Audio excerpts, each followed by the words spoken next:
bi dina def 5 ans wala 10 ans ba waaj a xàddi bu deewul ci diggante bi donc situation boobu am moo tax bi tey agents yi ñoom tamit ils savent plus à quel saint se vouer. D'accord. amatuñ ci yaakaar ci justice. donc dañuy ne nañu liggéey rek comme dañuy njaboot léegi. parce que da ngay gis ndeysaan koo xamante ne ni bi muy gën a nekk xale wala bi muy nekk armée ku amoon xadar la ku amoon jom ku amoon fit ku amoon mais bu duggee ci société de gardiennage bi ba yàlla wërale ko njaboot day am lu bëri lu muy moytu. donc loolu nag la patron yi di def genre chantage social boobu. D'accord. moo tax effectivement ñuy def lu leen neex comme nag agent yi tamit gisuñu syndicat bu leen jàppale. effectivement dañuy mujjee toog di moytu jàpp ci yàlla. D'accord. ba ñi nga xamante ne ni ñoo fi nekk comme patron yi di def lu leen neex. et loolu nag moo indi anarchie ñun nag loolu lañ bëgg a xeex te nag pour dire les choses bi ñu commencé xeex bi je crois que monsieur Ba sax am na lu mu ci fekkee lu bari. donc wax dëgg yàlla def nañ fi ay marche parce que toog nañu ay at d'abord Sénégal musul am sax convention collective pour agence de sécurité privée musul am. donc mi ngi door a am te mun naa ne Synacofas bugguma xëy na ñu defe ne affaire bu beew la gu demee noonu mais pour convention bi amee yàlla ñun a tax. parce que ñun bi ñuy ñëw ci syndicat yi doon wax ci affaire convention bëritul woon ñun ñoo jóg dox ci wax ci ba yàlla def nag defal ñu sutura président de la République taxaw en conseil des ministres parce que nit ki tamit lu mu def da nga koy wax moo taxaw mu ne convention collective bi il faut mu am mais bi mu ko waxee le lendemain direction du travail def liggéeyam immédiatement ñu bind seen benn courrier envoyé ko syndicat wu agence intersyndical bi ne dañuy xaar seen proposition pour affaire convention collective bi li may wax ni c'était en 2013 ñu defar suñu proposition bi ñu joxee courrier boobu am kenn ci suñu syndicalistes yi ku jël courrier bi toog ci ma nekk di saaga waa inspection naan leen yéen président wax na lii ngeen def mu ba benn inspecteur ne ma Léopold yaa ngi ñuy tooñ ñun def nañ suñu liggéey ba ñu woon ma copie lettre bi ci laa xamee ne lettre bi ñun syndicalistes yi ñoo ko dencoon donc ñu relancer waat processus boobu looloo indi ñu dem ba ci convention bi ñu signé le 17 janvier passé mais man signé wu ma convention bi ñun suñu syndicat signé wuñu parce que pour dire la vérité c'est toujours dans cette lutte contre l'anarchie dañu waxtaan pour améliorer li nga xamante ne ni mooy ni liggéeykatu agent de sécurité yi war a liggéey ci entreprise yi. D'accord.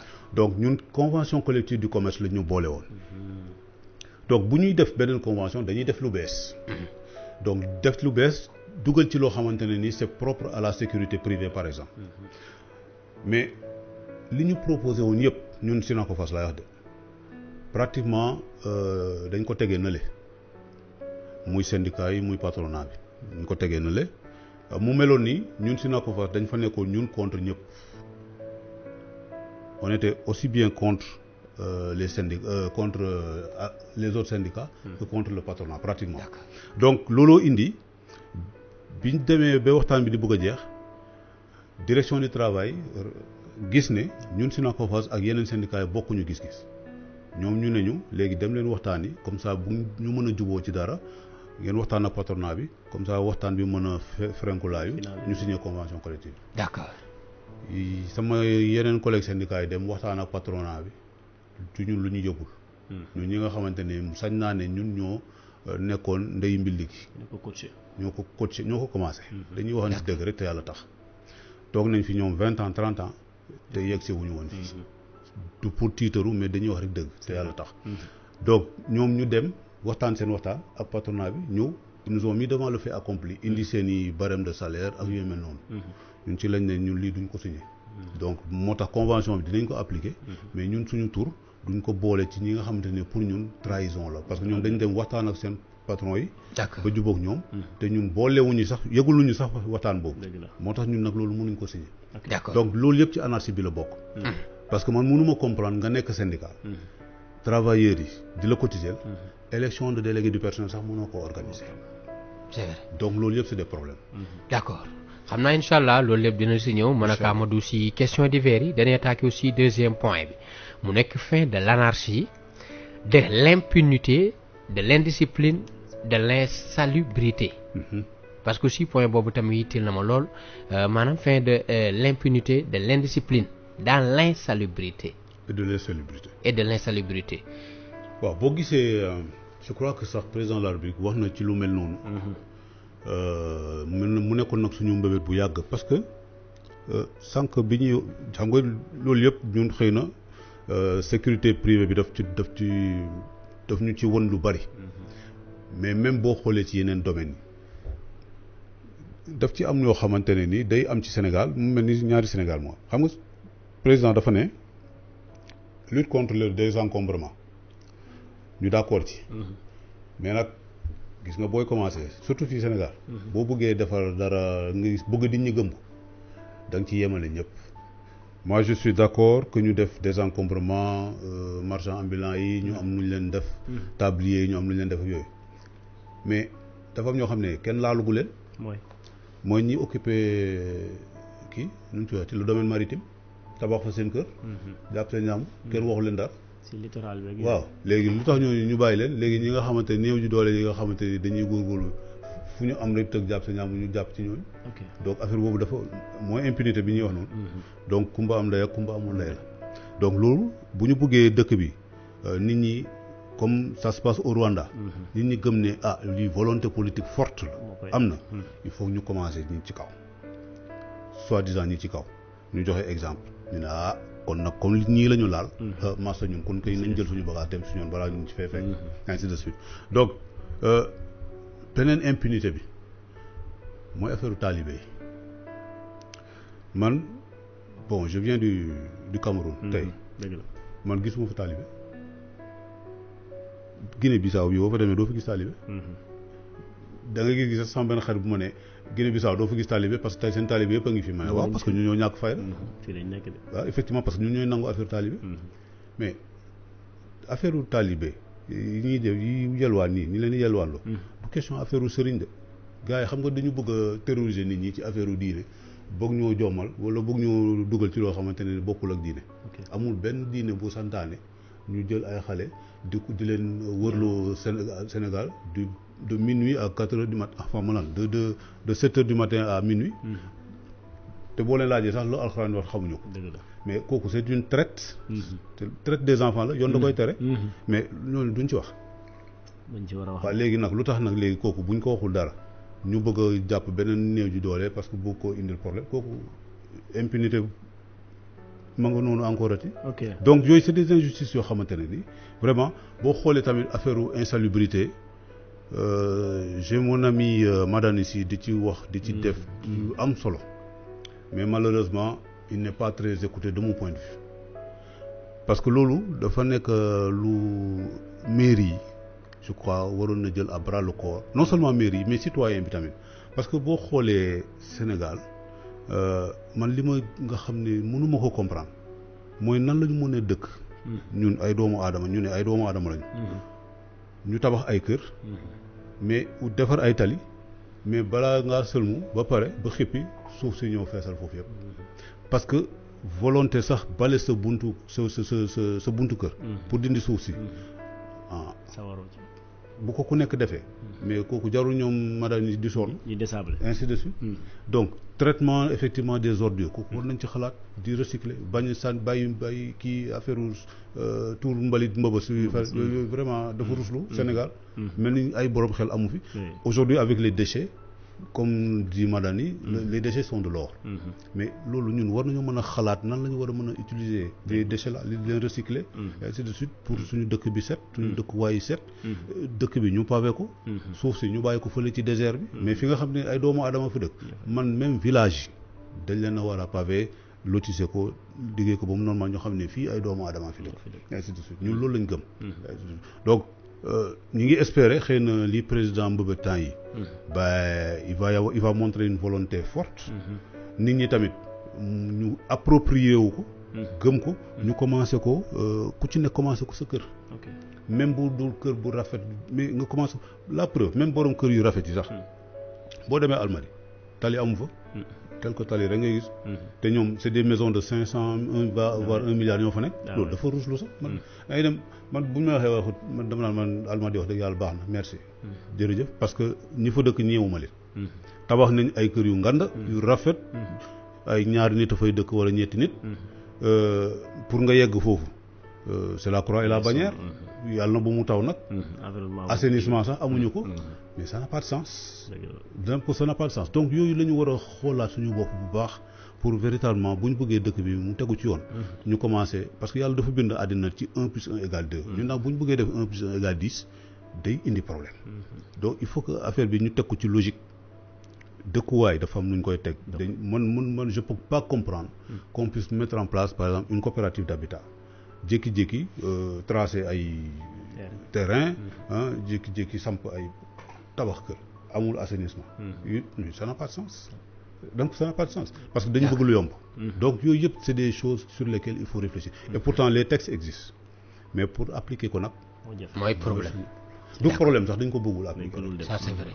parce que tey bu fekkente ne man pour man le problème n'est pas d'assainir le problème n'est pas aussi des fois ñuy def di bale sa buntu kër mais le problème mooy il faut ñu ñaaxaat Sénégalais yi ci civisme parce que Sénégalais bi aussi des fois tamit lu mu gën a li ko gën a tële mooy di appliquer par exemple tey ce même Sénégalais là mooy sànq li nga doon wax rek ne dañuy way corruption te pourtant ñun ñoo war a xoolaat suñu bopp même Sénégalais bi nga xam ne naan président de li mu wax ci wàllum insalubrité bi ñu ngi koy rafetlu instant bi mu koy wax di ko commenter ci biir car bi mi ngi sànni kaasam ci fenêtre bi mi ngi jël mouchoiram di fomp kanamam di sànni mi ngi lekk banaanam di ko sànni ci kaw tali bi ce même Sénégalais là bi approuvé li président wax muy que ne il faut que tam ñu jëlaat Sénégalais yi di leen recadrer waat di leen corriger il faut que tamit service d'hygiène di defaat tamit liggéey boo xamante ni c'est à la lettre ñuy jël nit ñi di leen daan di leen amende nit ki soit da nga koy tëj mbaa nga jël ci moom li mu gën a bëgg maanaam xaalis mais dañoo ñëw rek du ñu seetaan ñun ñëpp a yem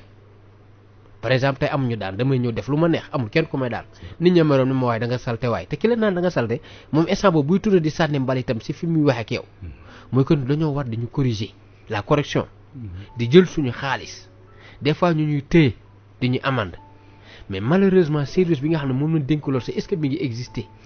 mais mooy li nga doon wax sànq xam nga sànq dañu wax l'exemplarité que doit représenter l'élément des forces de défense et de sécurité parce que kooku moo ñu war a teg ci yoon mais ñaata yoon ngay gis par exemple un élément des forces de défense et de sécurité moo gis car boo surchargé mu mel ni gisu ko wala mu gis oto boo xam ne wóor na ko ne oto bi ki ko defal visite technique dañ ko war a téye waaye dama yàlla et puis dafa am sax benn question xëy na ñu joxaale ko auditeurs yi xëy na ñu mën ñu ci tontu mos ngeen gis car rapide bu dem service des mines pour ut visite technique ba pare ñu ngi daw ak njaga mais est-ce que tamit nekkul dañuy dem ba pare ñu leen di approuvé xanaa sañu ñoo bañ a dem man de mosuma ko gis est-ce que du borom mooy dem au lieu car bi dem man dama bëgg ñu ne ma est-ce que nit mos naa gis car rapide bu dem amul man de mosuma ko gis amul te chaque jour nga gis la ñu daw xëy na borom mooy dem borom warul dem nag oto bee war a dem loolu mooy yoon man personnellement laaj naa ku ko mos a gis gisaguma amul bon maintenant mais ça c'est un problème te ñu ngi dund ba léegi mais war nañ ko si dañ koy échanger ak tata yi mais ba tey ñu ngi dund ñu ngi fi de mais donc dans un pays comme ça où personne ne veut prendre de responsabilité mais c'est ça qui amène la corruption c'est ça qui amène l'impunité si on a des hommes politiques qui ne veulent pas se fâcher avec la population mais du dem du jeu ak problème de mandat quoi nam ko du dem effectivement donc il faut que comme a dit Dof mais il faut que mu am de la rigueur d'abord il faut mu am du sérieux il faut que l'exemple vienne du haut jox benn dinaa wax benn affaire xëy na dina reetaaloo nit ñi mais instant bi président de la République di wax affaire encombrement désencombrement tout ça là zéro déchet waaw gis nga jardin bi jàkkaarloog palais de la République jardin boobu waaw am na ay policiers yu nekk foofu waaw jardin boobu mooy bi nekk ci angle building bi jàkkaarloog building bi presque d'accord bien sûr mais am na benn koo xamante ne xelam neexul ça fait des années mi ngi foofu ak ay bagages am yu bari déjà ak maa ko bàyyi xel donc man yooyu la moom may jaaxal man bon c'est bien beau de faire des déclarations comme ça mais moi ce qui m'intéresse le plus c'est qu'on ose aller à la pratique commencer ci say umu tànk et quand je parle lu tax may wax ndaw soosu borom xel moomu parce que tamit dafa bokk ci li may wax anarchie Sénégal ñuy bàyyi ay ñoo xamante ne seen xel dafa wàññeeku ñuy dox ci mbedd bi n'importe comment kenn xamul fu ñu bokk kenn mënu leen jël en charge loolu dafa bokk ci lu ma jaaxal ci Sénégal loolu war nañ cee xam nga dama jàpp ne sax loolu suñu gàcce la parce que ñu gis suñuy moroom doomu aadama am na ku ma sax mu ne ma waaye yow léegi yow loolu déedéet daf ma ne yow qu'est-ce que tu fais pour agir contre ma ne xam ne kii su ma ko jàppee yóbbu ko sapeur ñu ne ma aw ma ci pexe ñu su ma ko yóbboo Fann ñu ne ma naa fay 50 000 francs par jour pour kii ko dama ko am mais il faut que de façon collective parce que pour man volonté collective la war a mën a nekk ñu xool naka la ñuy réorganiser au-delà même des problèmes de santé mentaux mais de la prise en charge maladie en général donc ainsi de suite donc pour dire que donc problème yi dëkk bi insalubrité bi indiscipline bi impunité bi dafa dañu ànd impunité bi mooy indi insalubrité bi mooy indi disons encombrement de la voie publique mais comment on peut comprendre aujourd'hui vraiment marché Tilène nekk ci digg boulevard xaw ma lan de nu ñu koy waxati. santé la Cheikh Anta Diop. déedéet kii. kii bi. Blaise Diagne bi. xasaw xun gars yi bañ nañ ko sax ba mbalit bi ci digg tali bi lañ koy. lañ koy sànni ci territoire bi ci digg bi. waaw def nañ fa sax benn terre-plein bu bees mais dara seen mbalit bi foofu lañ koy sotti. jaaykatu kii nu ñu koy waxati. c'est extraordinaire. à quelques kilomètres du palais de la République. boo demee rue de Reims. je me demande pourquoi loolu ñooñu lu tax fexewuñu mooy fi ñuy defaree cin yeeg yu demoon juste après Rebeuss la. waaye je connais mooy fii. yàlla bu mu taw nag. donc yàlla bu mu taw nag voilà exactement ñëpp ñu encombré noonu. mais ñooñu xam-xam boobu ñu yor noonu. mais buñ leen organiser wu ñoom tam ñu organiser wu tamit parce que bu ñu xaar rek état. ñoom ñu organiser wu vraiment ñu mën leen a. ñu may ay terrain Diamniadio defal leen ay unités industrielles yu xaw jaar yoon ñu mën a liggéey décemment et puis dans des conditions de sécurité aussi parce que ay accident de travail yi fay am kenn waxu ko de mais ñu ngi bëgg a dee donc te foofu boo fa duggee xam nga Sénégal da ngay ñëw ex Sénégal xool nga ne waa mais fii marché yi fan la ñuy commencé fan la ñuy jeexe amul fu mu yem de marché Sandaga mënu ma fa la yem déedéet day dugg ba ci biir kër yi kay déedéet dafa ñëw kay ba recommandé yem fa man mus naa am jot juste avant élection 2011 ñu commencé compter tablier marché ambulant tablier à partir de place de l'Indépendance ba recommandé on en a compté presque 5000 et quelques d'accord diggante boobu d'accord donc yooyu yëpp il faut que effectivement qu'on ait une volonté vraiment politique je dirais pas forte mais courageuse d'accord de prendre en charge effectivement ces problèmes là ku mer yaa xam boo nekkul ci yoon ñu teg la ci yoon et puis Sénégal jëm kanam te Sénégalais yi wóor na ma ne soxla nañ loolu parce que man li ma jaaxal mooy nous sommes les plus grands voyageurs ñun suñu autorité ñu ngi tukki suñu aussi kilifa diine ñu ngi tukki mais des fois suñu problème mooy politique bi ñu war a def à la base duñ ko def mooy comme sànq li nga wax xam nga fii booy seet am na tribunal des mineurs mais police des mineurs amul par exemple ñi nga naan ñi nga xamante ni ay nit yu matul la nekk ci mbedd mi xale yi nekk ci mbedd mi la moo tax amul ay structures yoo xam ne état da ko fiy teg pour ñuy jëlee ñooñu ci mbedd mi yóbbu leen fi nga xam ne moo approprié par exemple les enfants moom mooy l'avenir de demain comme du ñu voté scienceal tey intellectuels yi sunu autorités yi boulevard yi dëkk ñoom feu rouge yi seen oto di taxaw ñoom seeni bureau fi mu nekk ak ministère yi gën a ngande devant chaque ministère ou bien feu bi nga xam ne seen oto yi chéri foofu lay gaare ab xale mi ngi fa nekk ay waajuram toog di yabal xale bi nekk demandeur ñoom ñu ngi koy gis amuñu benn xalaat ou bien benn idée ne xale yi lu tax ñu nekk ci benn te pourtant su ma demee partout ci monde bi séminaire yi may dem ci Amérique Europe Australie du ma gis xale ci mbedd ñoom duñ ci def dara déjà bu xale bi ñëwee gis ñu yëgal seen vitre kon ñun suñu gis-gis baaxul ou bien dañuy roy ci roy boo xamante ni day nekk à titre personnel xale bi xoolal tey xale boobu di nekk ci mbedd mi ci sedd bi waajurum tëdd na le kon déjà ñoom ñi ngi naan désencombrement mais déjà ñoom li leen gën a jege seen buntu bureau yi ñooñu di fa fanaan ak xale ndaw yi nga xam ne au moins de 7 ans nekk fa di fa fanaan xoolal xale bu jigéen exposé ci seddaay bi ak taw bi xale bu ndaw yaayam tëdd na la ak papaam mooy ñëw di tàllal loxo yow autorité bi nga xam ne yow la ñu dénk pour nga yor suñu réew bu loolu jàllee kii malade mental la mun naa jël léegi brique yan ko nit ki wàcc dañ naan tribunal mënu ko juger parce que dañ naan àndul ak xelam kon kooku kon ki nga xamante moo ko war a jëlee ci mbedd mi te jëlewu ko fa malade mental ba bu rey ni kon kooku la yoon war a topp yóbbu ko tribunal de la haie parce que moom mooy responsable mais politique bi nu war a def lan dul def xool ñi nga xamante ni dañuy daan doole wala ñeneen ak ñeneen ñu ñëw dal seen kaw moo maanaam politique bi ñu ko def à la base te loolu nag moom damay jàpp ne kun ñun dañoo xaw a nekk ay nitu cuune. d'accord naa ci diagnostic bi moo tax sànq ma doon wax volonté politique courageuse mooy mën a tax nit ki xam nga mais nag dafa am loo xamante ni tam dafa nekk ci ñun de. ci suñuy xaw ma aada la xaw ma lu mu doon dama mus a waxtaan ak benn kilifa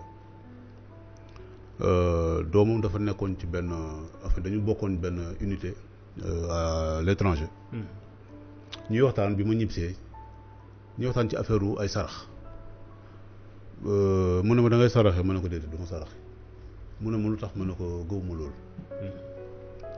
mu ne ma ah man de damay saraxe xam nga loolu ñu doon waxtaan ma ne ko waa léegi bu fekkante ne da nga koy saraxe man sarax moo ko mu ne ma ko di nga ko jël ma ne ko bañ a jël. mu ne ma am na du ma jël sarax ma ne ko pare ngay saraxe waaw mais ci biir waxtu boobu dañ mën na ko may seen sarax boobu ban njëriñ la am. mooy ma non parce que moo lay aar ci lii moo lay aar ci lii aar ci lii.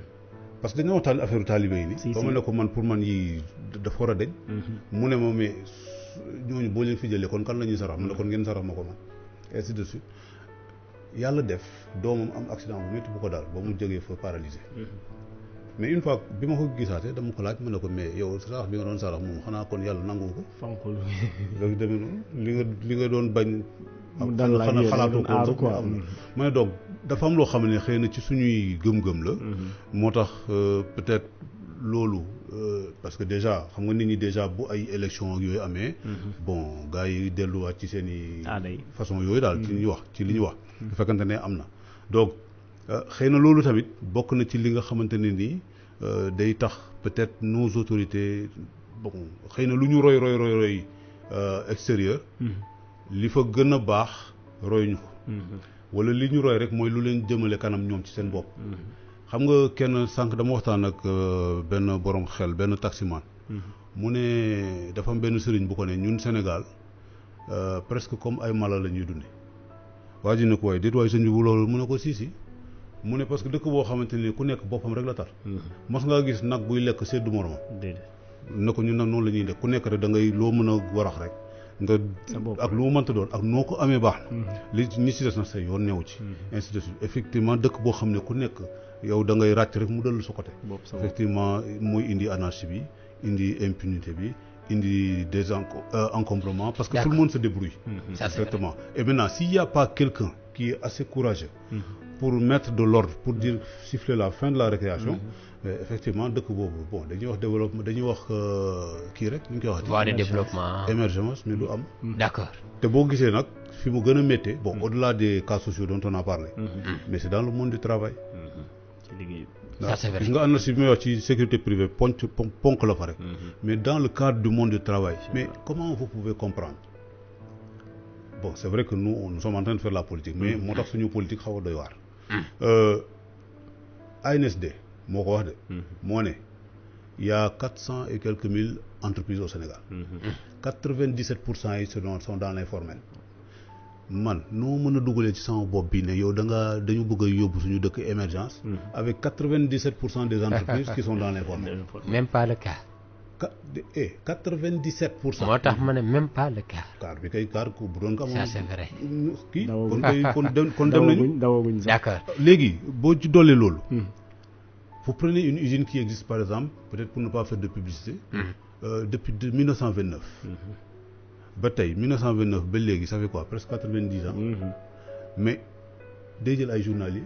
ba léegi 90 ans nit mu retraité na ci ñetti yoon. au moins. sa maam bu fa liggéeyoon 30 ans. sa papa liggéey fa 30 ans. yow nga liggéey fa 30 ans retraité ngeen di ñëpp. c'est vrai mais ba tey dañ fay jël ay journaliers mais man yooyu laa bëgg ñu dindi ko fi. ay journaliers. ay loolu ay informel. loolu teguñu ko fenn man dama xamul ban explication moo tax ñu bëgg ñu koo teg ba léegi. doo dégg syndicat yi wax ci moo tax ay affaire premier mai yi man gëmutuma ko. d'accord dama bëgg ñoo tàkkee troisième point bi parce que bientôt aussi heure auditeurs yi jot xam naa ñoom ñi ngi toog daas di xaar. parce que ñoom dañoo fas yéene dugg ci 88 628 99 99 bu ñu duggee ba pare ñu def 111. ça sera à partir de 1h du matin. dañuy tàkkee troisième troisième point mu nekk accession du Sénégal et de l'Afrique à la véritable indépendance. waaw donc loolu nag dafa nekk poñ boo xamante ni xëy na régler ko mooy bëgg régler problème yi ñu fi wax yëpp benn yoon rek. xam nga ñun dañu seetlu ne dañu ne soi-disant on est un pays indépendant. ma bëgg a joxe benn exemple xëy na qui vaut ce qu'il vaut xam nga bi ñu fêtee 4 avril yàggul. suñu fête d'indépendance fan lañ ko fêté à Dakar. boulevard Général de Gaulle. Général de Gaulle. Général de Gaulle Sénégal la. boo gisee ñi fa doon défilé. yére yu rafet yi ñu ñaw yi ñu sol. lan moo ko ñaw ay machine à coudre. waaw machine à coudre ban usine mooy defar machine à coudre Sénégal. léegi amul. char de combat yeeg fetal yeeg munition yeeg avion yeeg yooyu yëpp défilé foofu yëpp. fu ñu ko defaree fu ñu ko xalaatee. bitim réew. léegi ma dolli ci beneen affaire parce que dafa bokk ci li nga xamante ni mooy peut-être ça va englober le quatrième point. mooy ni ñu war a xalaatee léegi Sénégal li ñu war a fexe ba sénégalais di ko xalaatee. bu fekkante ne dañu bëgg véritablement demal suñu bopp dem à l'émergence. une vision autrement. parce que ñun dañu ne bon nekk fii di werante politicien bi xamul dara kii moo xam dara kii moo baax yooyu amul solo. ok li am solo mooy fexe ba ñun sénégalais ñu def prise de conscience ñuy dundee est-ce que lii dana jëm kanam am déet. bu fekkee ne du jëm kanam nan la ñu war a fexe froidement waxante dëgg pour effectivement entreprendre effectivement les bonnes pratiques pour que ñu mën a avancer. ñëpp gis ci seen bopp nag Sénégal bu de Kouti jusqu'à Ngok.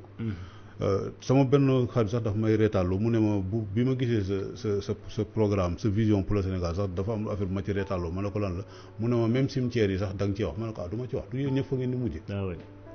su ngeen amee chance. ma ne ko cimetière yi sax dañ ko war a ormal am nu ñuy suulee nit ñi defal ko ba mu. ainsi de suite.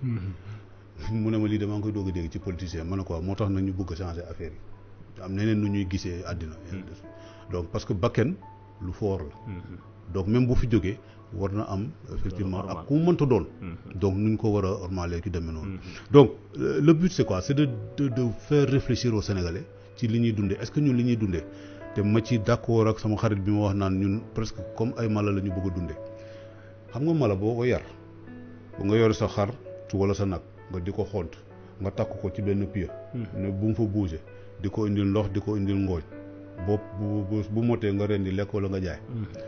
dama jàpp ne tubaab bi sax noonu lañ ñu jàppee parce que boo bëggee dem seen dëkk dañ naan yow toogal fii Sénégal rek amoo fële soxla ñu lay indil nga lekk loo indil loo soxla ñu jaay la. nga toog noonu rek ñun lu ñu soxla ñu ñëw jël ko ci dëkk bi donc ñun boo xoolee ñun ni ñuy dundee bon gars yi nag dañ koy bañ mais bu boobaa dama leen naan léegi ñun bu ñu xoolee ñun ñi nga xam ne am nañu chance nekk dans les villes bu ñu yeewoo le matin li ñu njëkk a def surtout temps yi ñu ngi ci koor gi may fàttali di ndokkeel tous les musulmans sénégalais ñaan koorum jàmm ci demee noonu di jégalu ti ko fàtte woon sànq dañuy taal lampe mais boo taalee lampe bi boo xoolee interrupteur bi ampoule bi compteur bi ba mband yi indi pétrole bi ak pétrolier bi indi pétrole bi lan lañ ci xalaati Sénégal defaree ko Sénégal par des Sénégalais ak yu demee noonu nga toog nga jóg sa kaw lal nga doog a yeewu nga toog sa kaw lal xëy na sax menuisier bi nekkoon sa wet moo defar lal bi mais scie bi rabot bi ak yu mel noonu fan lañ ko defaree exactement nga dugg ci sa toilette ngay tiitaru nga ne woy am nga ay toilette am nga ay douche ak yu demee noonu fi ngay demee ginnaaw kër fi ngay sangoo robinet yi fal ban usine Sénégal moo koy defar karo yi nga xamante ni moom ngay tiitaroo boo bëggee karo de boo demul fële côté parcelle yooyu ñu jaayee karo yi noonu doo gis usine bu koy defar nga ñëw ne da ngay ndékki kudd bi ngay yëngalee sa café kaas bi mburu bi bële bi ñuy wax ne dañ ko yokk duñ ko yokk ainsi de suite yooyu yëpp fu mu jóge nga solu nga mel ni Léopold Gueye solu sa chemise bi te defe ne yaa ci nekk bouton bi dañ koy importer donc machine à coudre bi kenn waxatu ko ainsi de suite nga jàpp ko noonu oto bu rafet bi nga am xëy na fu ñu ko defaree amul boulon bu ñuy defaree Sénégal ba xaalis bi nga xamante ni moom ngay tiitaroo fin du mois bu fekkante ne milliardaire nga muy CFA bi lépp bitim réew lañ koy defaree léegi yow nga bëgg a am autosuffisance bëgg a am plein emploi dina ma jaaxal parce que dañoo wékku waaw léegi nag kooku noo mënee dem ci émergence dans ces conditions là. su fekkante ne nit ñi dañu nangu di ko ne du dunde noonu. dëgg la d'accord donc loolu moo tax ñu ne politique bi ñu war a def léegi mooy wax Sénégalais yi mais gars yi nañu waxante dëgg daal lii li ñuy def nii est-ce que mën naa wéy et même bu doon wéy sax est-ce que lii respecté na suñu dignité en tant qu'être humain. mais c'est ça qui nous a transformé et moo tax may wax toujours dafa am benn film bu am solo bu Gelwaar. boo xam ne kooku dañ ko waroon di ko enseigner di ko wane ci télé yi. pour xale yi di xam. di xoolaat suñu bopp. dëgg la xëy na c'est pas pour critiquer peut-être les anciens qui étaient là mais ñoom dañ ci toll woon. dañ leen formaté woon ci loolu parce que tubaab dafa muus. tubaab buy defar dara day fexe ba ci sa xel mi. nga koy liggéeyal. foofu la lay moom xam nga nit ñi de sànq dox mi ngi wax affaire suñu autorité dañ dem Europe ak yu mel noonu. mais lan la ñuy jàng Europe. est-ce que ñoom dinañ jàng li tubaab yi di jàng pour defar seen réew pour bëgg seen réew. li ñuy jàng foofu bu ñëwee fii moom la ñuy développé waat. moom la tubaab bi nag moo tax bu ñuy tànn ay njiit tubaab bi dina fexe ba ñi nga xamante ne par exemple c'est des francophiles. ñooñu la ñuy jéem a avantagé. may leen def utal leen ay moyens ba ñu mun a continuer jël réew mi pour di dox li nga xam ne moom mooy seen intérêt xëy na. donc yu mel noonu donc ñun nag war nañu c'est pas pour bañ tubaab wala bañ étranger yooyu demee noonu mais nag sama bopp ma la gënal du bañ naa la. te ñun nag dañu war a jàng suñu bopp gënal ñu keneen.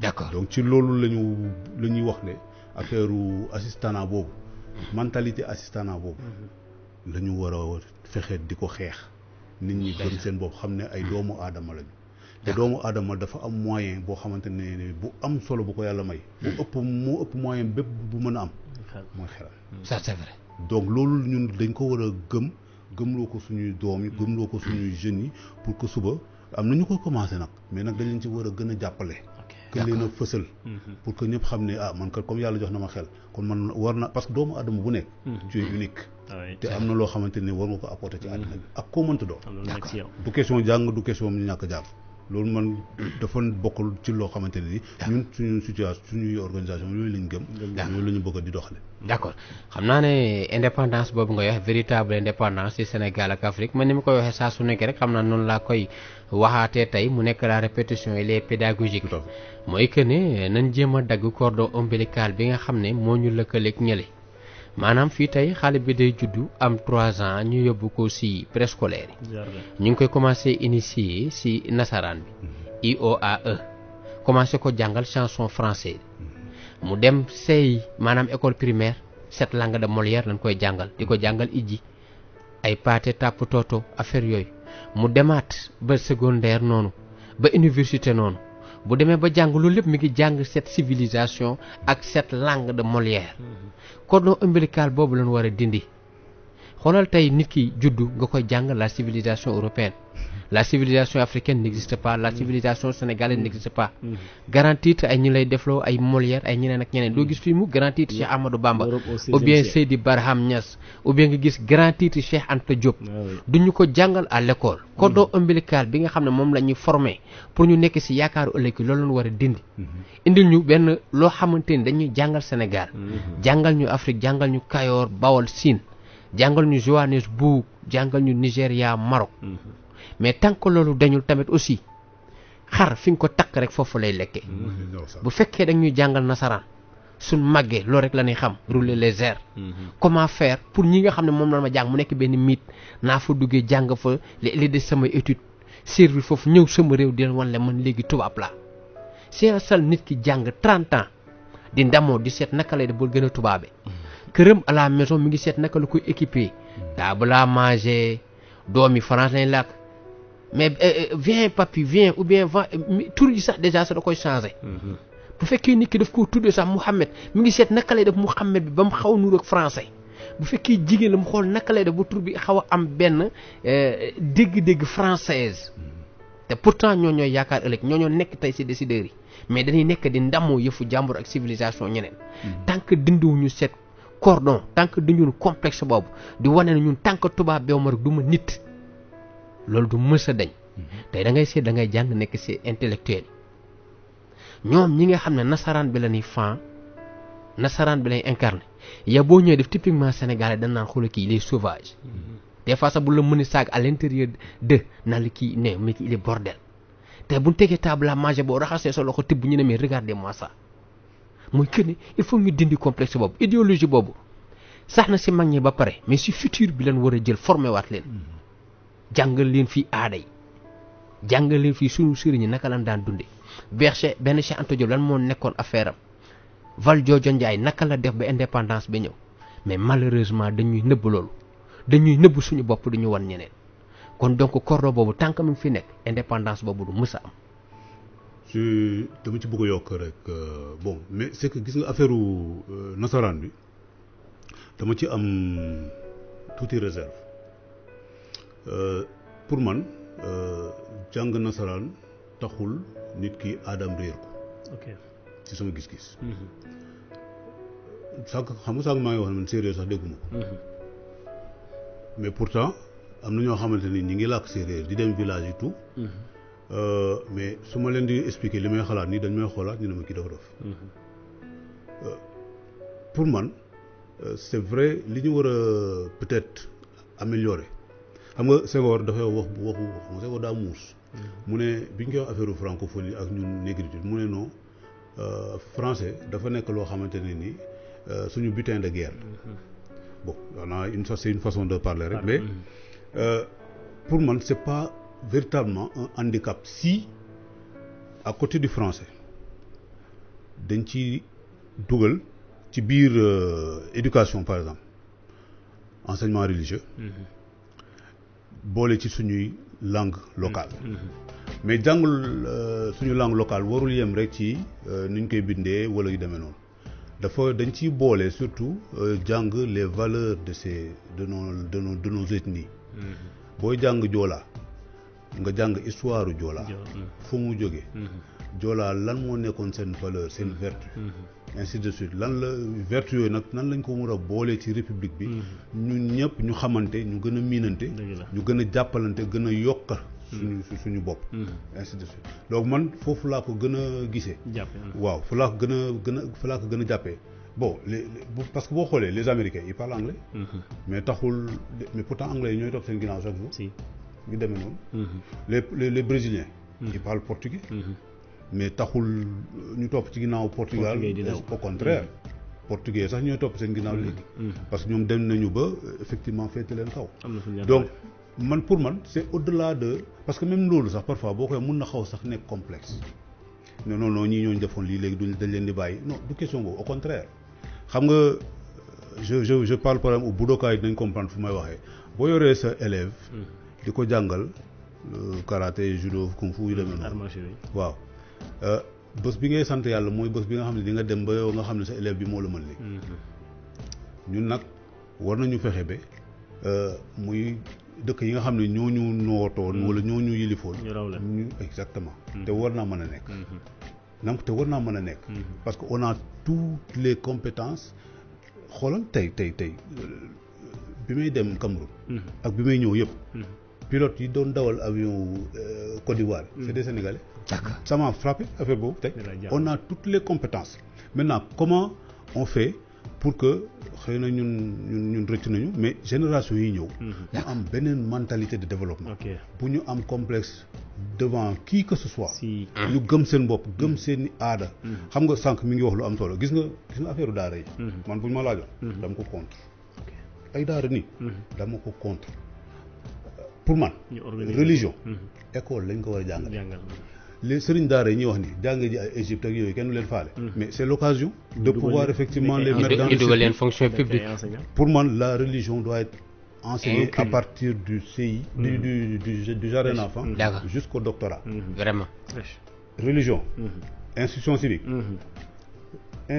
morale ba doctorat ba âge kay donc da nga ko war a jàng dafa war matière bu am ko fort coefficient honnêtement loolu laa gëm sax ci doomu aadama d'accord xam naa doguma la dañuy continuer waxtaan bi mais aussi ñu boole waale ci auditeurs yi ñu ubbi waale ligne bi ci 88 628 99 99 boo leen duggee ba pare ngeen def 111 88 628 99 99 boo leen duggee ba pare ngeen def 111 ñu attaqué waale quatrième et dernier point après nag Amadou mën a ñëw na ci question divers yi mu nekk la révolution du système politique au Sénégal monsieur Léopold. Bon quand on parle de révolution du système politique bon c'est vrai que parfois nga dégg nit ñi naan dañuy changer système beeg yu demee noonu. d'accord ku nekk ak sa gis-gis ku nekk ak li nga gëm. mais nag changer système boo xamante ne nii moo la tax a doon ki nga doon. wala pour rek changer je crois qu'il faut parfois faire attention. Moi je préfère di wax quand je parle de révolution je parle de révolution évolution de façon positive dafa am loo xamante ni moom la ñuy dund depuis bi Sénégal nekkee Sénégal. xam naa dama lay bàyyi Amadou mu defal la tuuti survol ñi nga xam ne jotoon nañ dugg ngeen def ci débrief juste après nag. ñu ñëw nag ndar kepp Amadou vas-y. aywa bismillah waaw dañ koy tàmbalee ci ki nga xamante ne moo njëkk woote je pense que c'est RG1 joxewul turam comme carrément ni mu ko mën a déggee mais moom tamit nee na mi ngi rafetlu bu baax a baax ginnaaw bi ngeen àndee ci combat bi. di ko Alioune Badara Sène ok c'est ça. ginnaaw bi ñu taxawalee bi ngeen àndee di taxawal combat bi bu baax a baax depuis ngeen taxawal ko di ci dox di ci def li ngeen mën. ba convention bi existé quoi léegi yow loolu ban lecture nga ci am. ba première lecture bi mooy d'abord féliciter tous les délégués du Synacofas parce que dañu nekk ay nit yoo xamante ne dañu def lu rare. loo xam ne bëriwul Sénégal. te boo gisee ñun ñu am difficulté. c'est que travailleurs yu bëri meluñu ñuy suñu délégués yi. parce que travailleurs yu bëri effectivement dañuy supporter. ne woy ñu ngi seen ginnaaw mais bu action naree am rien que réunion sax. duñ ñëw. gars yi yow am na loo ci xam. dëgg la donc moo tax ces délégués là pour man dafa nekk ay nit yu particulier ci man. parce que gis nit koo xamante ne ni dara taxu ko jóg loolu di xeex. ba ñu dàq ko ci. yow tamit nga xam ne xeex bi boo ci duggee lu ne mën na la cee dal. nga ñëw bokk ci. ñooñu ay nit ñu particulier lañu et je suis tenu de leur d'avoir toute la considération qu'ils méritent. Et vraiment mënuma leen remercier assez. parce que tey bu ñu yegsee fii ñoom la. moom mi ngi accentué aussi ci heure yi nga xamante ne gars yi ñu ngi koy liggéey lu tollook ay 12 heures de temps loolu ban kii bataille ngeen ci mën a def. dafa bokk ci li nga xamante ne ni moo waroon a disons nekk l'essentiel du combat pour la convention collective. Le respect des droits humains parce que tey sax boo xoolee code du travail dafa ne 40 heures la ñu war a liggéey mais les agents de sécurité ñu ne ñoom système d'équivalence 56 heures la ñu war a liggéey 56 heures yooyu dañ ko tegul fenn amul loi bu bind ñu ne c'est agent de sécurité 56 heures la war a liggéey système d'équivalence bi li ko indi mooy en 1970 boobu il n'existait même pas de loi buy régir sécurité privée dafa amoon ay ñoo xamante ne ni dañ doon liggéey par exemple ci fii par exemple bu fekkonte ne fii la Walf seen liggéey beneen affaire la mais dañ leen doon jagleel pour que ñu ne bon pendant quelques heures gérer ñu gardiennage fii ainsi de suite donc ñooñu pour ñu motaloon 8 heures peut-être quelques heures noonu dañ leen doon téye foofu ñu def 12 heures de temps moo nekkoon système d'équivalence donc léegi les entreprises de sécurité privée c'est des entreprises à temps plein loolu rek la ñuy liggéey donc système d'équivalence boobu bi muy ab agence yi existé wul léegi patron yi nag comme loolu moo leen arrangé ñu jël disposition boobu forcé ko secteur bi looloo indi système d'équivalence 56 heures mais amul fii kenn mënu fee génne benn loi bu benn décret bu ne agent de sécurité 56 heures loolu liggéey am ça n'existe pas donc c'était une possibilité qui avait été donnée c'était même pas les agents de sécurité seulement même cuisiniers yi sax c'était la même chose par exemple ki nga xamante ni day ñëw defar ndékki bu paree dem ñibbi ñëw defar añ dem ñibbi effectivement pour mu dajale 8 heures peut-être ndekki bi 2 heures de temps la koy def añ bi 2 heures de temps mu wàcc léegi pour combler temps bi mu mun a motale 8 heures moo taxoon ñu indi système d'équivalence 12 heures payé 8 heures mais aujourd'hui ça n'a plus lieu d'être c'est quelque chose qui est complètement obsolète donc moo tax ñun ñu doon xeex loolu malheureusement ça n'a pas été accepté la majorité a été disons majorité yeneen groupe bi ils ont préféré maintenir le statu quo voilà donc looloo indi affaire boobu mais ci xel nit moo warta nangu nit di liggéey 12 heures parce que du la amal njëriñ agent et je parle en connaissance de cause agent boo teg ci benn poste 7 heures war ko wàcc lu 19 heures 19 heures lay xalaat kañ lay wàcc exactement yegg këram bu yàlla bu mu dëkk côté xamu fan bu yegg fa 23 heures war a sangu war a reer tëdd 1 heure du matin 5 heures du matin mu war a jógaat 4 heures du matin lay nekk ci yoon donc c'est des droits humains qui ne sont pas respectés amul njëriñ boo xoolee par exemple aujourd'hui dans la sécurité aéroportuaire ñi fa nekk c'est des agents de sécurité ah. Si. ñooñu si ñu karawaatu noonu ba mu rafet. ñi nga xamante ne ni par exemple ñooy xool bagages yi jàll ci scanner yi. Oui. 20 minutes la ñuy liggéey dem reposer yow nag nga bëgg a jël nit ki teg ko pour mu nekk vigilant. léegi nag nga dolli ko ci comme ni doof doon wax sànq. yeneen i disons extra. pour muy vérifier parfois mat liy dugg. pour muy enregistrer ñiy dugg ki génn ainsi de suite nga dolli ko ci liggéey bu te doo ko ci dolli ci ay payooram. c'est pas juste. day kawoo waaw. mu ne comme ministère de l'intérieur mooy jox agrément pour agence yi mën a ubbi. lan moo tax mënuñu leen jëlee ci statut commercial bi ñu casé leen ci biir ministère de l'intérieur. li tax c'est que c'est des privés. ok bon en tant que privé convention collective lañ mën a am. maintenant bu ñu amoon convention collective bu baax. effectivement dañuy am convention collective bu baax boo xamante ne sécurité privée lay gérer parce que ñun je donne un exemple ñun li ñu bëggoon convention bi gérer. mooy dindi 12 heures de temps yi. def ko 8 heures comme ñëpp. loo ci liggéey lu ëpp 8 heures yi mu nekk heure supplémentaire la. li ñu bëggoon mooy prime de panier bi. li ñuy fay. mu méngoog li nga xamante ne ni moom la añ. ak reer di jar. wala ñu calculer ko sur la base du salaire catégoriel. ok mais prime de panier bi dañ koy calculer sur la base du SMIC. ainsi de suite. donc alors que bon c'est vrai que SMIC bi président bi fexe na ba gars yi yokk ko. mais taxu ko demee noonu. ok donc tey bu gars yi di fayeeku prime de panier à peu près ay 20 000 lay war a doon. donc loolu ñun bëggoon nañ prime de transport. da ngay gis par exemple ku dëkk Sébikotane. waaw ñu affecté ko. Almadi jàmm la. ñu affecté ko Cap Manuel. ok léegi da moo tax ñu doon ne prime de transport dañ ko waroon calculer sur la base du prix du transport le plus cher dans la région de Dakar. nga xamante ne ni waa ji même bu dëkkee Sébikotane bu ñu ko affecté fële yoonum nekku ci. dina am loo xamante ni dina ko mën a passer ba fin du mois. parce que patron yi. dañuy utiliser éloignement bi pour disons teg pression travailleur bi. boo leen neexul dañuy wut lu la métital la. waaw donc il a affecté fu sori. foo xamante ne ni effectivement pour nga ñëw di liggéey si day métti. pour que ñu mun la indil ay motifs ak yu mel noonu. donc ñun convention bi ñu gëmoon dafa waroon a indi assurance obligatoire parce que sécurité la ñuy liggéey. ak prime de risque. tey heure bi ma lay wax nii la prime de risque n'est pas obligatoire dans le secteur du gardiennage. c'est pas acceptable. assurance décès assurance handicap. yooyu yëpp dañ ko waroon a dugal ci biir convention bi.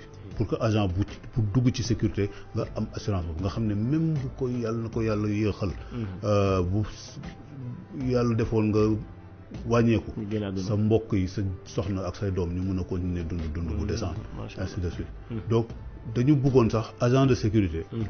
su la sa patron inscrire IPRES wala caisse de sécurité sociale. nga dem bindul sa bopp. donc nga dem bindal sa bopp. dañu bëggoon agent de sécurité boo ko licencié te tegoo ko ci yoon gis nga li ko desee woon ci liggéey bi nga koy licencié ba retraite. yoon ne par force da nga ko koy fay. sans compter maintenant les dommages et intérêts fi dem ñun loolu lañ gëmoon. yu mel noonu lañ bëggoon sans compter nag salaire de base bu doon commencé au moins 80 000. ok malheureusement nag gars yi gisewuñ ko noonu. moo tax sottiwul. ok moom mi ngi naan aussi pour ñun sénégalais yi. suñu problème mooy ñun sénégalais ñooy suñu problème quoi bu ñu bëggee en décombrement bi changer waa système bi seetal dëkk bi affaire yooyu yëpp du lenn lu ñun sénégalais ñun ñooy problème yi quoi. oui xam nga sant parfois damay dégg ñuy wax ci yooyu c'est vrai mais parfois bu ñu yem rek ci ñun sénégalais yi parce que boo nee ñun sénégalais yi c'est un peu peut-être c'est une solution de facilité peut-être. dañuy maasale ñun gi rek. mais je crois que le moment est venu de se lever et d'agir. ñëpp ku ci nekk. lii sa responsabilité. nga dox ko.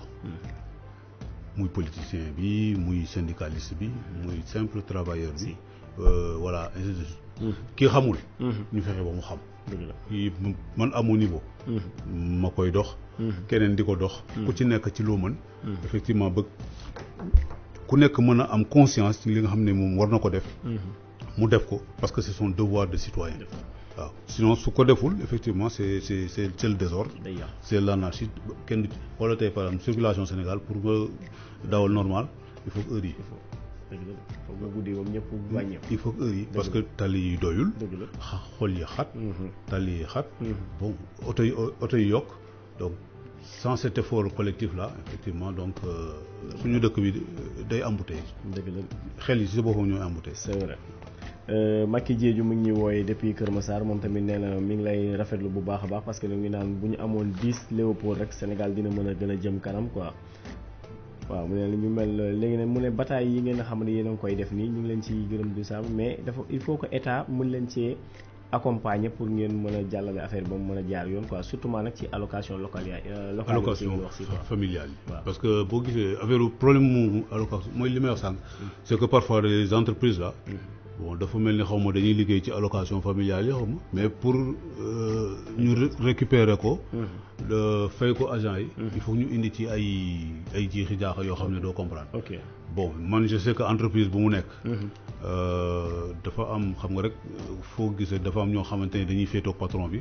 am ñoo xamante ne bon ci yooyu daal lañ leen di indil ay affaires yu sew daal di leen naqaral daal ci yu mel noonu. gars yi téye chèque yeeg. yu mel galgal quoi. voilà affaire yu mel noonu la. mais c'est un combat qu'on mène au quotidien hein. Donc je pense que ñoom. c'est des gens véritablement qu'il faut féliciter, c'est des gens courageux qui ont mené un combat contre la direction effectivement pour déjà ñu installer un collège de délégués là-bas. Okay. Donc mais comme c'est un processus. Donc lu ñëw rek ñu kii ko ñu jàkkaarloog moom. D'accord. Quoique parce que doo toog rek naan masse ñun ngi. Il faut que nga investir parce que le premier combattant mooy kii victime. mais ñun dañu bëgg a nekk victime trop. te ñun dañu yaakaar ne esprit victimation boobu dañ ko war a bàyyi. comme suñu bopp. waaw donc problème bu amee. jàkkaarloog moom. cekk nag ak teraanga. D'accord. Parce que nous on est contre tout ce qui est ay violence, tout ce qui est indiscipline, ainsi de suite. Mais nag xeex bu jotee moom dañ koy boo lekkee suñu avance moom di nga combat. D'accord mais ils disent que dafa ne yéen seen bataille bi ngeen di bataille dafa mel ni état du leen ci accompagner quoi.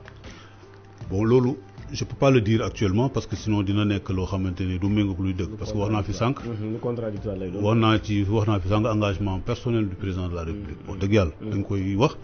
mais nag président de la République dooleem daa am fu mu yem. xam nga sànq maa ngi lay wax ne sécurité privée privé la. Donc privé dafa am lu yoon nu mu ko régiré. Donc booy changer dara ci relation de travail entre travailleurs et employeurs. Il faut convention collective. Okay. xam nga bu dee service public. moom sax xëy na am na ci loo xamante ne mën na ci intervenir directement.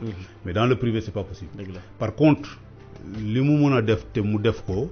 mooy inciter il a créé un comité par le ministre de l'Intérieur. Un comité de réflexion sur la loi sur la sécurité privée. C'est-à-dire ñu indi loi bu bees. boo xam ne parce que sañ-sañu état la. état sañ na ne. bon c'est vrai que yéen ay privé ngeen. mais lu ngeen nekk privé man maa leen jox sañ-sañ pour ngeen liggéey ci sécurité. parce que su ma neexoon man état. ma aaki moo sécurité bi yëpp. mais comme moomu ma ko. comme mënu ma ko. il faut que ma organiser wu. ay privé di def sécurité. mais nag ci anam yi. anam yooyu nag moom la ñu bëgg ñu teg. moo tax li ma doon lim fii yëpp.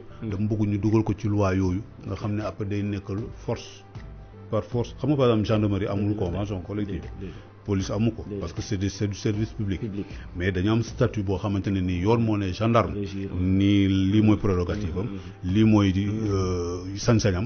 ainsi de suite ainsi de suite. tamit ñu teg règlement intérieur yoo xamante ne exactement dañ koy mën a. tout à fait donc moo tax ñu bëgg a def affaire yooyu du indi ci formation yi. indi ci condition d'emploi indi ci condition de rémunération. parce que li ñu def noonu.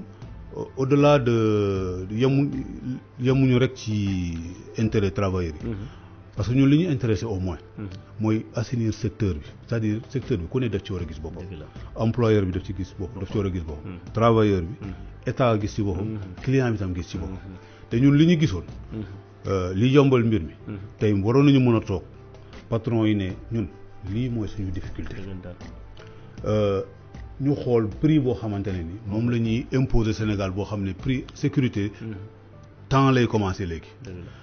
mais ñu calculer ko ci la base de prix boo xam ne entreprise yi dinañ ci mën a gis seen bopp mën a fay travailleurs yi correctement mën a fay état ay droit am mën a jënd son matériel ses équipements faire de la recherche ainsi de suite pour que affaire bi di avancer di jëm kanam ak ci dëkk bi di gën a mën a yokk am sécurité. exactement te ku nekk gis ci sa bopp.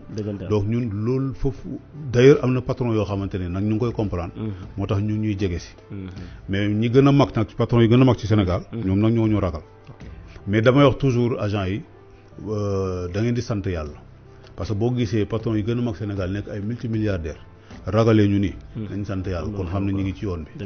waaw nañ kon dina gën a jàpp ci yàlla teg mbir mi ci yoon. dëggantaan incha allah. madame Dior def naa Anne-Marie Thior waaw Thior ok moom tamit woote na fi mais comme sama dégg-dégg ak moom daa xawoon am difficulté tuuti. mais dugg na fi aussi di am ay ngërëm ak ay sant yoo xam ne mi ngi la koy wax di la encouragé aussi si sa taxawaay bu baax a baax. waaw kooku moom duma ci sori parce que moo topp ci man. ok dëgg la. donc sama xarit la wax dëgg yàlla moo topp ci man. maa nàmp jox ko. dëgg la donc ni li mu wax noonu la ñu màggee daal effectivement donc di ko jaajëfal rek. mu waa këram. doomam yi samay xarit lañu. dëgg yàlla ku ma yàgg jàppale ku ma yàgg encouragé. dëgg yàlla. dëgg la Babacar Sané aussi woote na fi di rafetlu sa taxawaay bu baax a baax am beneen waay boo xam ne woote na fi aussi lépp tur bi mais moom nee na sénégalais yi ñoo dàq jaamu yàlla mais noonu la ñu mënee lekk àq liñ lay wax léegi ci lu baax bu ñu tourné def lu gën a yées loolu noonu. je crois que li waral loolu mooy dafa wax benn affaire bu am solo dugal ci religion. tout à l'heure dama doon wax ni religion dañ ko waroon a jàngale. du jardin d'enfants au doctorat. je crois que madame Thior aussi wax na ko. donc dafa nekk loo xamante ni dafa am fu ñu ko nàmpee kon. damay fàttali sànq dafa wax na fi ba tudd fi sëriñ yu mag yi fi nekkoon. boo xoolee ñun fi ñuy defee erreur maa ngi ko doon wax sànq ci ni ñu war a formater les nouvelles générations. c'est vrai que bu ñuy wax souvent dañuy indi opposition ak ñun ak tubaab bi. de mon point de vue dañu war a dépasser paradigme boobu. tubaab bi du suñu ennemi du suñu adversaire. daf ñoo njëkk a yeewu. léegi ñun nag dañu war a fexe ba yeewu mais pas di def li tubaab bi di def. mais def ñun li ñu war a def. waruñu ko topp parce que boo toppee par exemple train normal. nga ne da ngay bëgg a topp TGV. wala TER bi da ngay sonal sa bopp. yow da ngay ut sa yoonu bopp. bi nga xam ne moo la arrangé nga doxale noonu. boo gisee pourquoi c'est important d'apprendre non seulement les langues locales mais surtout aussi ñi mu tudd sànq li ñuy def ci réew mi. dama ci bëgg a jox bon c'est vrai que moi je suis né peut-être dans un milieu chrétien ainsi de suite mais la moitié de ma famille est musulmane. moo tax man mi sama bopp sax je ne me définis plus en tant que chrétien ou musulman. parce que ñaar yëpp laa gëm. da ngay universel la. 114 surat yi nekk ci kii bi Coran bi loo ci wax xam naa ko. Bible bi maa ci gën a sawar cantakun sama copain cantakunu chrétiens yi ni ma leen di tooñee. de la Genèse à l'Apocalypse lire naa ko. mais du ma dem messe du ma dem juma. parce que yàlla moo ma wóor te li ma gënal mooy gis nga ñi ñuy roy. ñu jàpp li ñuy wax mais pas di leen sujjootal rek du loolu moo leen intéressé. nga dem di sujjootal Jésus Christ suba ngoon. jeexal aussi ci messe bi et je suis d'accord avec le gars qu'il dit. wala di tudd sëñ Touba suba ngoon. te li sëñ Touba di wax wala prophète bi li mu wax jéemoo ci dara. amalu ñu njëriñ. dafoo leen digle yi. dañu waroon jàngalee Sénégal. sëñ Touba li muy buy expliquer julli. par exemple. buy jàpp. mu ngi koy fàttali ne yàlla dafa bind àddina ci ndox. yow bi ngay juddu. ci ndox nga nekk. nga juddu. nekk liir mënaloo sa bopp dara. nga mel na rabu àll ngay dox à quatre pattes. macha allah ci julli bi. da ngay gis da ngay teg say loxo say bopp yooyu yëpp. ngay màgg sëñ Touba di la fàttali sa évolution. ba mu ne la ba nga siggi. mi ngi ci xasaay di taxaw ba nga siggi taxaw ni allahu akbar instant bi nga naan allahu akbar. sëñ Touba fàttali la ne yàlla nee na la jox na la xel ba nga xamante ne xamal na la ne. doomu aadama nga. yaa sut ci li mu sàkk. mu ne la li la def xel. xam loolu. mais xamal la ne tamit am na lu féete kaw lu tax la créé noonu. bi mu la joxee xel boo xoolee fi mu teg sa xel bi sa kaw bopp bi ba ci sa tëstanu tànk nga am tere bu jub xoj. am déet sëñ Touba fàttali la ne yàlla laa bind ci jub. saa yoo fàttee loolu du commencé indi ay dëngute. nekkatoo ci bokkatoo ci doomu aadama te yàlla doomu aadama kese la sàkk.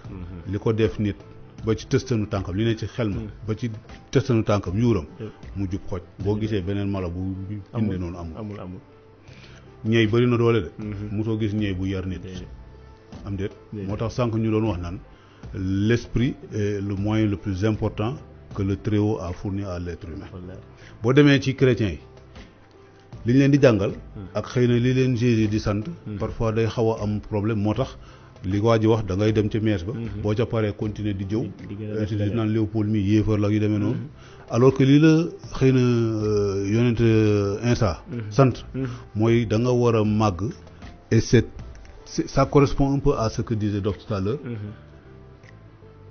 fi la yàlla judduloo da nga fa war a sax gis nga boo jëlee croix boobu ñu teg nii chrétiens yi di def seen symbole dafa mel ni nga jël garab rek nga simple nga résumé ko da nga am benn trait bu jub boo jëlee feuillage yi branche yi buub yi ba buubale nga am benn trait mu def croix mu ne la da nga war a màgg comme croix c'est-à-dire da nga war a dëgëral sa bopp fi nga xam ne foofu nga soxeekoo nga samp nga màgg boo màggee na nga commencé amal njëriñ askan bi donc loolu la religion yi di prôné te malheureusement nag nous on passe parfois à côté donc comme duñ ko jàng ni ñu ko war a jàngee wala duñ ñu ko retenir loolu ni ñu ko retenir wala ñu koy bëggee tamit duñ ko bëggee rek wala ñu def lu ñu topp rek suñu arrangé waaw exactement loolu nag moo indi réer bi dëgg la bokkuñu fii bokkuñu fële ainsi de suite bon indi jaxasoo donc moo tax enseignement boobu di baax pour que effectivement les vrais professionnels les vrais disons érudits de l'islam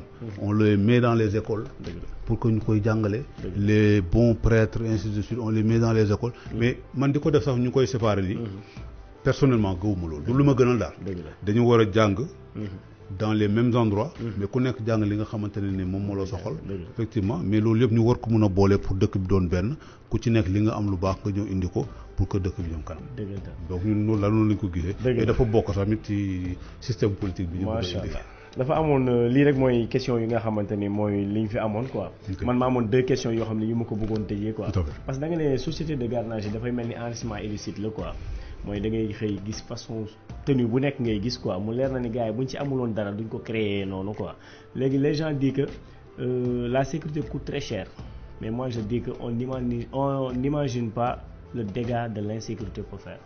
Mais on le voit tous les jours. C'est ce qu'on voit tous les jours. Ce que coûte l'insécurité. C'est ce qu'on voit tous les jours. Okay. Donc, et puis, imaginez.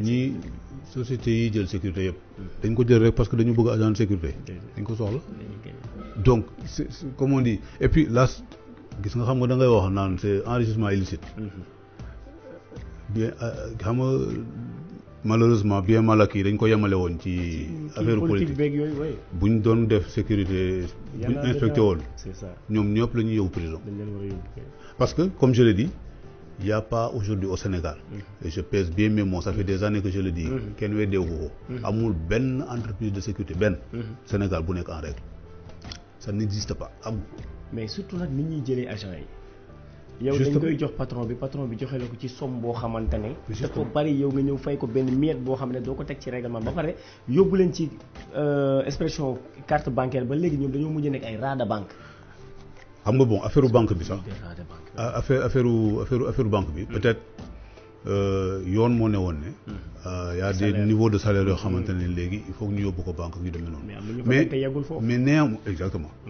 mais ça aussi c'est de la responsabilité aussi du travailleur parce que aussi c'est très bien de vouloir dénoncer mais su fekkante ne travailleur bi tamit fas yéenewul def sax benn effort pour que ñu mun ko jàppale ci li nga xamante ne ni moom lañ ko teg day xaw a métti parce que ñun par exemple syndicat j'ai eu ce problème au début parce que man dama bëggoon même travailleur bu am problème rek man syndicat ma jël ko défendre ko xam nga juge bi lan la wax mu ne ma mënoo loolu déedéet daf ma ne mënuloo ko travailleur bi moo war a mën a bind plainte boppam il a ses droits aussi.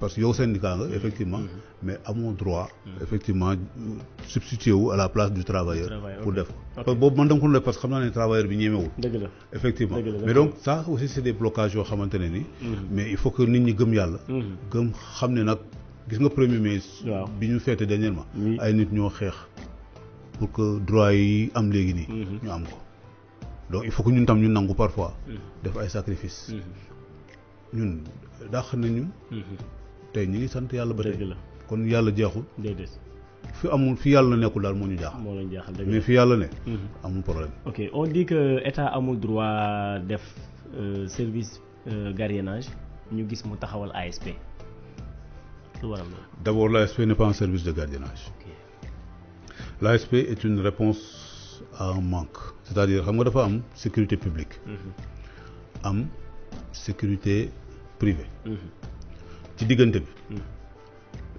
dégg nañu chaque fois insécurité police doo ko jot wala gendarmerie mënuñ nekk fépp donc yu mel noonu te sécurité privée ñi am xaalis mën a fay entreprise yi ñoo ko mën a mais ci diggante bi population boobu soxla na moom tam sécurité ci kaw loolu nag ñuy rendre hommage directeur général Pape Khaly Niang mu am pas-pas ak xel ak xarañ fexe ba président créé effectivement li nga xam ne mooy agence de sécurité de proximité bi mu doxal ko nag yóbbu ko foo xam ne fii tey buñ ko santul waruñu ko wax leneen ok parce que créé na fi loo xamante ne nii te buñ ko toppoon sax ci li mu bëgg tey lu bëri ci insécurité bi war na mën a dindi mais xëy na peut-être gouvernement ak état xëy na ñoom dañu am seen i contraintes yoo xamante ne ni lépp lu ñu yéene duñ ko mën a def mais mbëbët bi mooy démocratiser sécurité moo tax ñuy wax sécurité de proximité yóbbu sécurité bi ba mu gën a jege population bi parce que agent de sécurité bi du rek assistant bi du rek bu solee tenue la nekk en activité même dans son quartier fi mu nekk dafa war a assister son quartier en termes de sécurité bu chef de quartier bi amee problème mun na compter ci moom boo gisee ay yoo xamante naka su dul noonu discrètement am na noo xam ne war na ko mën a def pour que ñi nga xamante ne ni ñoo yore officiellement le pouvoir les prérogatives dem intervenir par rapport ak yu demee noonu donc loolu mooy seen liggéey te ñu ngi ciy liggéey première intervention yi lay def quoi exact en fait il n'intervient pas mais il prévient il prévient et s'il faut intervenir c'est d'autres qui interviennent c'est la police la gendarmerie ñoom ñoo am droit boobu donc moom assister population bi ndimbal bu population bi soxla war na ci taxaw bon bu ko waree aar tamit en cas de légitime défense war na ci taxaw te ñu ngi ciy liggéey nag liggéey bu am solo yéen a ngi ciy gis seen bopp te mi ngi am taxawaay bu am solo aussi quoi bu baax a baax a baax léegi kay li ñuy ñaan mooy gouvernement bi gën leen a dooleel ASP yi laay wax gën leen a dooleel vraiment parce que def nañu ay tournées d'évaluation wax dëgg yàlla autorités yi ñëpp même député opposition maire opposition yi reconnaître nañu seen mérite donc je crois qu'il est temps qu'aujourd'hui ñu delloo leen njukkal boobu ñu gën leen a motiver donc ci li état bi mën gën leen a motiver effectivement ñoom it ñu gën a mën a gis seen bopp ci li nga xamante ne ni service la boo xam ne ñu ngi koy defal Sénégal ñu ngi koy defal état bi pour que au niveau des populations tey ñëpp gis nañ ne bon ASP yi am nañ fi njëriñ ñu gën leen a amal njëriñ parce que lii affaire bi loolu la ñu démocratiser vraiment la sécurité de telle sorte que à côté de la police à côté de la gendarmerie à côté des services de sécurité privés ñu am nag ñoo xamante ne nii tey parce que tey dama lay jox benn exemple tey pour nga gis agent de sécurité privé Grand Yoff da ngay seet ba sonn waaw amu fa ci banlieue bi tamit noonu lay jafe ak benn commissaire waaw maintenant si on a aujourd'hui au moins des agents des ASP dans les mairies dans les sous-préfectures ci biir àll bi même loolu sécurité la parce que mairie yi service yi ñu doon def amuñu woon personnel ASP yi di leen ci jàppale mais kooku sécurité la pour population parce que da nga doon soxla certificat wala yenn documents yi doo ko jot ñu naan la demal suba gannaaw suba ainsi de suite te nag yàlla def na am na foo xamante ni léegi bar na fa exactement donc c'est de la sécurité bi donc ñooñu ñu leen di sant bu baax a baax a baax a baax effectivement ñaan yàlla nag gouvernement bi gën leen a dooleel surtout même en matière de prérogative gën leen a dooleel et puis gën leen a motiver pour que effectivement affaire bi gën a sax parce que ñun am nañ ci sax ay xalaat yoo xamante ne dina permettre te gouvernement bi du ci yokk xaalis noonu agents yi gis ci seen bopp financièrement ba pare ñu gën a law ci dëkk bi gën a jàppale sax état bi ci sécurité waaw loolu la am nañ ci ay xalaat yu ñuy proposé incha allah yàlla sottil ko incha allah mais kii dafa ne mais la sécurité elle est de naturel public il n'y a pas de sécurité privée. Ce qu'il y a, c'est des sociétés privées de sécurité et non des sociétés de sécurité privée. La sécurité peut être privée quand même. Bon, question sémantique là. Ok. Parce que ki nga xamante ne par exemple moom alalam. État bi mënul ñëw sécuriser ko. aaral quoi. mënu ko. donc moom moo war a jël ay initiative fexe ba sécuriser boppam mais ci kaw li nga xamante ne moom la yoon maye parce que sinon service privé du am. parce que lépp effectivement état moo koy contrôler mooy diriger mooy réguler ainsi de suite. moo tax comme état mënul def lépp. donc état dafay am pàcc boo xamante ni dafa am ñu mu koy jox. pour que ñoom ñu mën ko liggéey. ainsi de suite par exemple boo demee boo xiisee transport am transport public am na. du am na ay Ndiaga Ndiaye maa doon wax sànq ay affaire car rapide yu doon du ay privé la. c'est la même chose.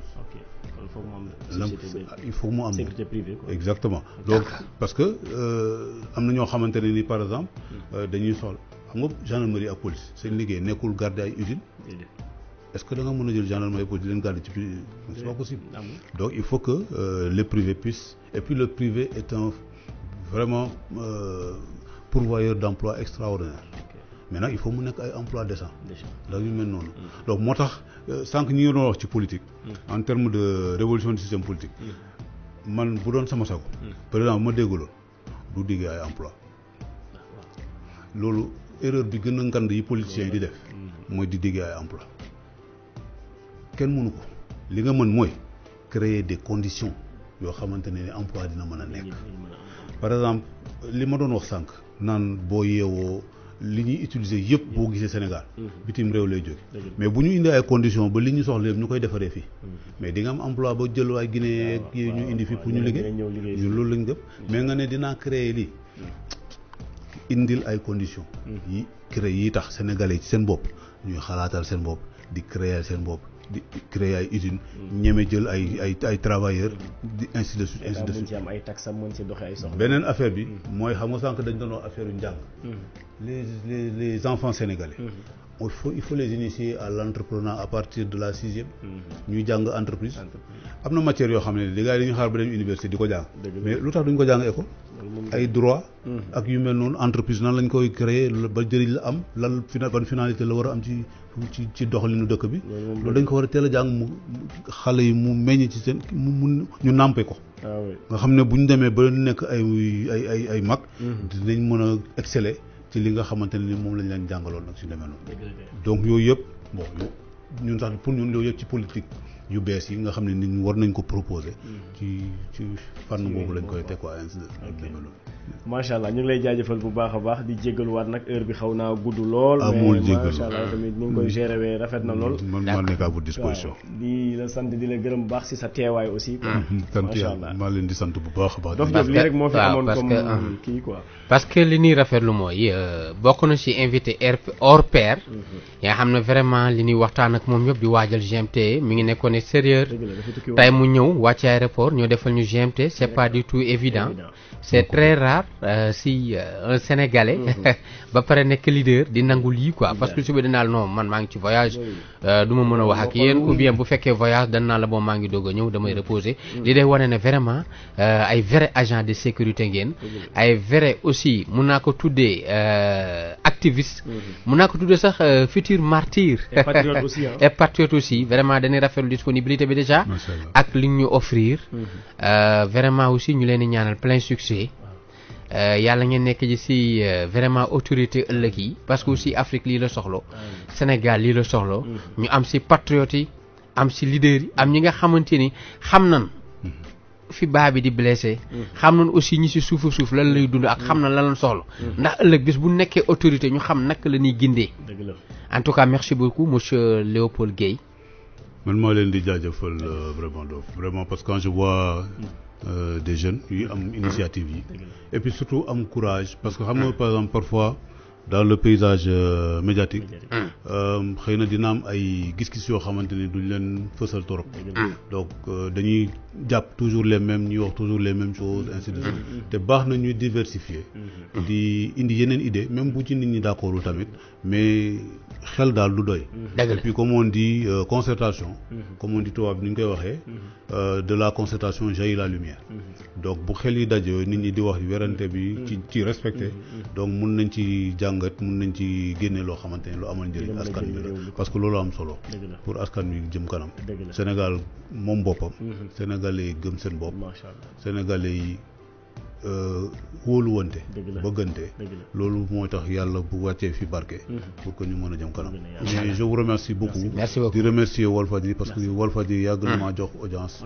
dëgg la yoo xamante moo tax fu ñu wootee rek man il faut ma teew c'est un devoir macha allah di leen jaajëfal di jaajëfal personnel bu baax a baax jërëjëf merci Amadou beaucoup merci Yeah, moom tamit ñu ngi koy jaajëfal bu baax a baax di ko wax bonne continuation ci combat bi waaw mooy loolu rek comme li mu naan moom gëmul ni mënul nekk mais gëm na ni fa ñu jëm daal dina xaw a yéex mais danañ fa yegg incha allah incha allah macha allah yàlla jàppale bu baax a baax di jaajëfal ñëpp di jaajëfal soxna Ajaratu Aïcha Jaxate mi nga xam ne moo def affaire bi mention ñu ngi koy spéciale jaajëfal bu baax a baax di ko defal mention spéciale ci bande-annonce bande-annonce bi ñu ngi koy jaajëfal bu baax di jaajëfal ñëpp ñu doon bàyyi xel di ñu déglu di leen joxaat dig daje ba ajuma bii di ñëw peace love Inch'Allah. amal di leen wax kooru barkeel koor gu yàlla nangu Amiin. Ramadan Mubarak macha allah jaajëf di ko jaajëfal il s'appelle monsieur Léopold Guèye si présence am di jaajëfal aussi toute l'équipe de GMT monsieur Jeyweuz Amadou Tidiane Ba si kanam tuuti aussi dinañ leen dégtalaat li nga xamante foroon na fi comme information tout au long de la journée da leen koy rediffuser waatal si kanam tuuti aussi à partir de 6 heures ngeen retrouver waat programme bu Walfadjri rajo vendredi prochain beneen GMT yàlla na jàmm yàgg Sénégal we out.